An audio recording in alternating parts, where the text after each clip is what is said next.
ಪ್ರತಿ ಸಲ ನಾನು ಮಾತಾಡುವಾಗ ಅರ್ಧಂಬರ್ಧ ಮಾತಾಡ್ತಿದ್ದೆ. ಆ್ಯಂಡ್ ಆಲ್ಸೋ ನಿಮಗೆ ನಾನು ಮಾತು ಕೂಡ ಕೊಟ್ಟಿದ್ದೆ, ಒಬ್ಬ ಪ್ರಾಪರ್ ಈ ವಿಷಯಗಳ ಬಗ್ಗೆ ಮಾತನಾಡುವಂತಹ ಸಾಮರ್ಥ್ಯ ಮತ್ತು ನಾಲೆಡ್ಜ್ ಇರುವಂಥವ್ರನ್ನ ಕೂರಿಸಿ ಇದ್ರ ಬಗ್ಗೆ ಮಾತಾಡ್ತೀನಿ ಅಂತ ಹೇಳಿದೆ. ಅದೇ ರೀತಿ ಇವತ್ತು ಮಾತಾಡಿಸ್ಕೊಂಡಿದ್ದೀನಿ. ನನ್ನ ಜರ್ನಿಯಲ್ಲೂ ಕೂಡ ಸಿಕ್ಕಾಪಟ್ಟೆ ಹೆಲ್ಪ್ ಮಾಡಿದಂತಹ Kiran Sagar sir, health and fitness coach ಇದ್ದಾರೆ ನಮ್ಮೊಟ್ಟಿಗೆ. So founder of KSF ಹೆಲ್ತ್ಗೆ. ಇವತ್ತು ಅವರೊಟ್ಟಿಗೆ ಸುಮಾರು ವಿಷಯಗಳ ಬಗ್ಗೆ ಚರ್ಚೆ ಮಾಡ್ತಾ ಹೋಗ್ತೀನಿ. So let's start. Sir hi, ಹೇಗಿದ್ದೀರಾ? ಸೊ ನಮಸ್ಕಾರ. ನಮಸ್ತೆ sir. Actually first time meet ಆಗ್ತಾರ ನಾವು 1 ವರ್ಷ. ಐ ಥಿಂಕ್ 1 year ಇಂದ ಮಾತಾಡ್ತಿದೀವಿ ನಾವು ಫೋನಲ್ಲಿ. ಅಂದ್ರೆ ಅವ್ರ ಜರ್ನಿ ಬಗ್ಗೆ ಅಂದ್ರೆ ಜಸ್ಟ್ ಮೆಂಟರ್ ತರ ನಾನು ಗೈಡ್ ಮಾಡಿದ್ದೆಲ್ಲ ಅವರೇನೆ. ಅಂದ್ರೆ ತುಂಬಾನೇ ಡೆಡಿಕೇಟೆಡ್ ಆದಿತಿ. ಥ್ಯಾಂಕ್ ಯು ಸೊ ಅವ್ರದ್ದು ಒಂದು ಡ್ರೀಮ್ ಇವತ್ತು ಫುಲ್ಫಿಲ್ ಆಗಿದೆ. Really congratulation. ಅಂದ್ರೆ ಪಾಡ್ಕಾಸ್ಟ್ ಮಾಡಬೇಕು, ತುಂಬಾ ಜನರಿಗೆ ಹೆಲ್ಪ್ ಆಗೋ ತರ ಮಾಡಬೇಕು ಅಂತ ನೀವು ಸ್ಟಾರ್ಟಿಂಗ್ ಇಂದಾನು ಹೇಳ್ತಾ ಇದ್ರಿ. ಹೌದು ಸರ್. ಅದು ಇವತ್ತು ಆಕ್ಚುಲಿ ಎಲ್ಲರೂ ನಾವು ಅನ್ಕೋತೀವಿ ಅಂದ್ರೆ ಅದ್ ಮಾಡ್ಬೇಕು ಇದ್ ಮಾಡ್ಬೇಕಂತ, ಬಟ್ ಎಕ್ಸಿಕ್ಯೂಟ್ ಮಾಡೋದು ಬಹಳ ಕಷ್ಟ. ಆ್ಯಂಡ್ ಈವನ್ ನಾವು ಅಂದರೆ ಫಸ್ಟ್ ಟೈಮ್ ನಾನು ಜರ್ನಿ ಸ್ಟಾರ್ಟ್ ಮಾಡಿದಾಗ ನನ್ನ ಕೈಲಿ ಮಾಡೋಕ್ಕಾಗಲಿಲ್ಲ ಸುಮಾರು ವಿಷಯಗಳು. ನಿಮ್ಗೆ ನೆನಪಿದ್ರೆ ಒಂದು ಮಂತ್ಗೆ ನಾನು ಬ್ರೇಕ್ ಆಗ್ಬಿಟ್ಟೆ, ಅಂದರೆ ಬ್ರೇಕ್ ತೊಗೊಂಡ್ಬಿಟ್ಟೆ. ಅದಾದ್ಮೇಲೆ ಮತ್ತೆ ಒಂದು 1 year ಆದ್ಮೇಲೆ ನಿಮಗೆ ಕಾಂಟ್ಯಾಕ್ಟ್ ಮಾಡಿದ್ದೆ. 6 months ಡಿಸೆಂಬರ್ ಅಲ್ಲಿ 6 months ಆದಮೇಲೆ ಲಾಸ್ಟ್ ಇಯರ್ 2025 ಡಿಸೆಂಬರ್ಗೆ ನಾನು ನಿಮ್ಮನ್ನ ಕಾಂಟ್ಯಾಕ್ಟ್ ಮಾಡಿದೆ. ಅವತ್ತು ನಾವು ಮಾತಾಡಿದ್ವಿ, ಸರ್ ನಂದು ಈ ಗೋಲ್ ರೀಚ್ ಆಗಲೇಬೇಕು ಸರ್, ಆಮೇಲೆ ಇದ್ರ ಬಗ್ಗೆ ನಾವು ಮಾತಾಡಬೇಕು ಸರ್ ಅಂತ. ಇಲ್ಲ, ನಾನು ನಿಮಗೆ 2 ಆಪ್ಷನ್ ಕೊಟ್ಟೆ.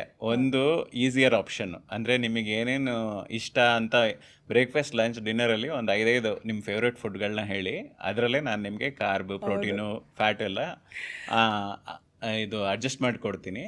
ಅದು ನಿಮಗೆ ಜಾಸ್ತಿ ದಿನ ಮಾಡೋಕ್ಕಾಗತ್ತೆ, ಕಷ್ಟನೂ ಆಗಲ್ಲ ಅಂತ ಹೇಳಿದೆ. ಇನ್ನು 2ನೇ ಆಪ್ಷನ್ ಇತ್ತು, ಅಥ್ಲೀಟ್ಗಳು ಮಾಡೋ ಥರ ಅಡ್ವಾನ್ಸ್ಡ್ ಡಯಟಿಂಗು, ಸ್ವಲ್ಪ ಪ್ರೋಟೀನು, ಮ್ಯಾಕ್ರೋಸು ಎಲ್ಲ ಸರಿ ಇರಬೇಕು, ಅದ್ರ ಪ್ರಕಾರ ಮಾಡ್ಕೊಂಡು ಹೋದರೆ ತುಂಬ ಕ್ರಿಸ್ಪ್ ಶಾರ್ಪ್ ಬಾಡಿ ಕಂಪೋಸಿಷನ್ ಬರುತ್ತೆ, ಚೆನ್ನಾಗೂ ಆಗುತ್ತೆ ಅಂತ ಹೇಳಿದಾಗ. ಬಟ್ ಅದು ಕಷ್ಟ ಇರುತ್ತೆ. ಬಟ್ ನೀವು ಚೂಸ್ ಮಾಡಿದ್ದು ಹಾರ್ಡ್. ಅಂದರೆ ನನಗೆ ಅದು ಈಸಿ ಬೇಡ ಸರ್, ಕಷ್ಟನೇ ಇರಲಿ, ನಾನು ಮಾಡ್ತೀನಿ, ನನಗೆ ಇದೆ ಅಂದರೆ ಅಥ್ಲೀಟ್ಗಳು ಫಾಲೋ ಮಾಡೋ ಥರ ಡಯಟೇ ಕೊಡಿ, ಪರವಾಗಿಲ್ಲ ಮಾಡ್ತೀನಿ ಅಂತ ಹೇಳಿದ್ರಿ. ಸೊ ಅದಕ್ಕೆ ಅಂತ ಐ ಥಿಂಕ್ ಇವಾಗ ಏನು ನೀವು ಒಂದು ಫೋಟೋ ಹಾಕಿದ್ರೆ ನೀವು ಮೊನ್ನೆ ಏನದು ಇಲ್ಲ, ನನಗೆ ಏನು ಗೊತ್ತಾ ಸರ್, ನನಗೆ ಖುಷಿ ಆಗುತ್ತೆ. ಅಂದರೆ it's not about weight loss. ನೀವು ತುಂಬ ಸಲ ಹೇಳ್ತೀರಾ ನಂಗೆ ತೆಳ್ಳಗಾಗೋದು ಅನ್ನೋ ಪದ ಯೂಸ್ ಮಾಡಬೇಡಿ, ಫಿಟ್ ಆಗೋದು ಅಂತ ಯೂಸ್ ಮಾಡಿ ಅಂತ. ಸೊ ನಾನು ಹಿಂದಿನಗಿಂತ ನನಗೆ ಒಂಥರ ತುಂಬ ಸ್ಟ್ರಾಂಗ್ ಆಗಿದ್ದೀನಿ ಅನಿಸುತ್ತೆ. ಈಸಿಯಾಗಿ ನನ್ನ ಮಗಳನ್ನ ಎತ್ಬಿಡ್ತೀನಿ, ಈಸಿಯಾಗಿ 20 kg ಆರಾಮಾಗಿ ಗ್ರಾಸರಿ ಎತ್ತುತ್ತೀನಿ. ನನಗೆ ಸುಸ್ತು ಅಥವಾ ಅಯ್ಯೋ ಅಂತ ಅನ್ಸೋದೇ ಇಲ್ಲ. ನೀವೇ ನೋಡ್ತೀರಿ, ಬೆಳಗಿಂದ ಶೂಟ್ ಮಾಡ್ತೀನಿ, ನಂಗೆ ಟಯರ್ಡು, ಅಯ್ಯೋ ಬೇಜಾರು, ಆಲಸ್ಯ ಅದು ಇಲ್ಲೇ ಇಲ್ಲ. ಲೈಕ್ ಅಥ್ಲೀಟ್ ಥರನೇ ಅನಿಸುತ್ತೆ, ಯಾವಾಗಲೂ ರನ್ ಅನ್ನೋ ಥರನೇ ಇರುತ್ತೆ. That's the best part. First ಈಗ ಅದಿತಿ ಅವರು ಇಷ್ಟು ದಿನ ಎಲ್ರಿಗೂ ಕ್ವಶನ್ ಕೇಳ್ತಿದ್ದಾರೆ, ನಾನೀಗ ಸರ್ ಕೇಳ್ತಾರೆ, ನಾನು ಅದಿತಿ ಅವ್ರಿಗೆ ಕೇಳಬೇಕು. ಯಾಕಂದರೆ ತುಂಬ ಜನ ನಿಮ್ಮನ್ನ ರೋಲ್ ಮಾಡೆಲ್ ಥರ ಇವಾಗ ಕನ್ಸಿಡರ್ ಮಾಡ್ತಿರ್ತಾರೆ. ಅಂದರೆ ಎಷ್ಟೋ ಜನರಿಗೆ ಹೆಂಗಂದರೆ ಮದರ್ಸ್ಗೆ ಒಂದ್ಸಲ ನಾನು ಮದುವೆ ಆಗೋಯ್ತು, ಮಕ್ಕಳಾಗೋಯ್ತು ಅಂದರೆ ನಾನು ಮತ್ತೆ ನನ್ನ ಹಳೆ ಶೇಪಿಗೆ ನಾನು ಹೋಗೋಕ್ಕಾಗಲ್ಲ ಅನ್ನೋದೊಂದಿರುತ್ತೆ. ಬಟ್ ನೀವು ಬರೀ ಹಳೆ ಶೇಪ್ಗೆ ಹೋಗೋದಲ್ಲ, ಅದಕ್ಕಿನ್ನ ಸ್ಟ್ರಾಂಗ್ ಆಗಿ ಮೊನ್ನೆ ವಿಡಿಯೋದಲ್ಲಿ ಬೈಸೆಪ್ಸ್ ಪೋಸ್ ಎಲ್ಲ ಮಾಡ್ತಾ ಇದ್ರಿ. ಸೊ ಅದು ಅಂದ್ರೆ ಎಕ್ಸ್ಟ್ರೀಮ್ ಇವಾಗ ಪುಷಪ್ಸ್ ಮಾಡ್ತಾ ಇದ್ರಿ ಅನ್ಸುತ್ತೆ, ಪುಷಪ್ ಮಾಡ್ತಾ ಇದ್ರಿ. ಮಗಳು ಒಂದು ಆಗ್ತಾ ಇರ್ಲಿಲ್ಲ. ನಾವು ಲೈಕ್ ಈಸಿಲಿ 20 ಮೊದಲಿಂದ ನಿಮ್ ಫಿಟ್ನೆಸ್ ಅಂದ್ರೆ ಎಕ್ಸರ್ಸೈಸ್ ಮಾಡೋ ಅಭ್ಯಾಸ ಇತ್ತಾ? ಎಕ್ಸರ್ಸೈಸ್ ಮಾಡ್ತಾ ಇದ್ದೆ, ಬಟ್ ಸ್ಟ್ರೆಂತ್ ಟ್ರೈನಿಂಗ್ ನೀವೇನ್ ಹೇಳಿದ್ರಲ್ಲ ನಮ್ಮ ಫಸ್ಟ್ ಕಾನ್ವರ್ಸೇಷನ್ ಅಲ್ಲಿ, ನೀವು ಅದ್ರ ಬಗ್ಗೆನೇ ಐ ಥಿಂಕ್ ನಂಗೆ 1 hour ಹೇಳಿದ್ರಿ. What is exactly strength training? Strength training ಅಂದ್ರೆ ಏನು, ಅದನ್ನೇ ಯಾಕೆ ಮಾಡಬೇಕು, ಅದ್ರ ಬಗ್ಗೆ ಸುಮಾರು ಮಾತಾಡಿದ್ವಿ ನಾವು. ಅಂದ್ರೆ ವೆಯ್ಟ್ ಲಾಸ್ಗೂ ಫ್ಯಾಟ್ ಲಾಸ್ಗೂ ಏನು ವ್ಯತ್ಯಾಸ ಇದೆಲ್ಲ ಮಾತಾಡಿದ್ವಿ. ಅದೆಲ್ಲ ನನಗೆ ಗೊತ್ತಾದ್ಮೇಲೆ ಹೆಂಗೆ ಗೊತ್ತಾ, ಶಂಕದಿಂದ ಬಂದ್ರೆ ತೀರ್ಥ. ಸೊ ನೀವು ಹೇಳಿದ್ಮೇಲೆ I took it very seriously. ಮಾಮೂಲಿ ಯೋಗ ಮಾಡ್ತಿದ್ದೆ, ವಾಕ್ ಮಾಡ್ತಿದ್ದೆ, ದಟ್ಸ್ ಓಕೆ, ಬಟ್ ಪ್ರಾಪರ್ ನೀವು ಅಂದರೆ ನೀವು ಆ್ಯಕ್ಟಿವ್ ಇಂಡಿವಿಜುವಲ್ಲು, ಬಟ್ ಆದರೆ ಫುಲ್ ಆನ್ ಈ ಮನೆಯಲ್ಲಿ ಈಗ ನೀವು ಥ್ರೂ ಔಟ್ ದ ಜರ್ನಿ ಮನೆಯಲ್ಲಿ ವರ್ಕೌಟ್ ಮಾಡಿದ್ದೀರಾ, ಇಲ್ಲಾಂದ್ರೆ ನಿಮ್ಮ ಅಪಾರ್ಟ್ಮೆಂಟ್ ಜಿಮ್ ಯೂಸ್ ಮಾಡಿದ್ದೀರಾ.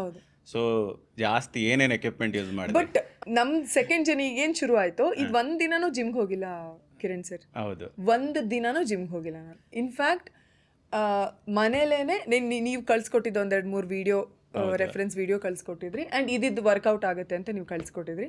ಅದರ ಆಧಾರದ ಮೇಲೆ ಮನೇಲೇ ಒಂದು yoga mat 2 pairs of dumbbell. So ಅದೇ ಎಲ್ರಿಗೂ ಇನ್ಸ್ಪಿರೇಷನ್ ಅಂದರೆ ಈಗ ಒಬ್ಬರು ಟಾಪ್ ಲೀಡಿಂಗ್ ಆ್ಯಕ್ಟ್ರೆಸ್ ಹೇಳ್ತಿದ್ದಾರೆ, ನಾನು ಮನೆಯಲ್ಲೇ ವರ್ಕೌಟ್ ಮಾಡಿದ್ದೀನಿ, ಅಂದರೆ ಮನೆಯ ಆಹಾರ ತಿಂದಿದ್ದೀನಿ.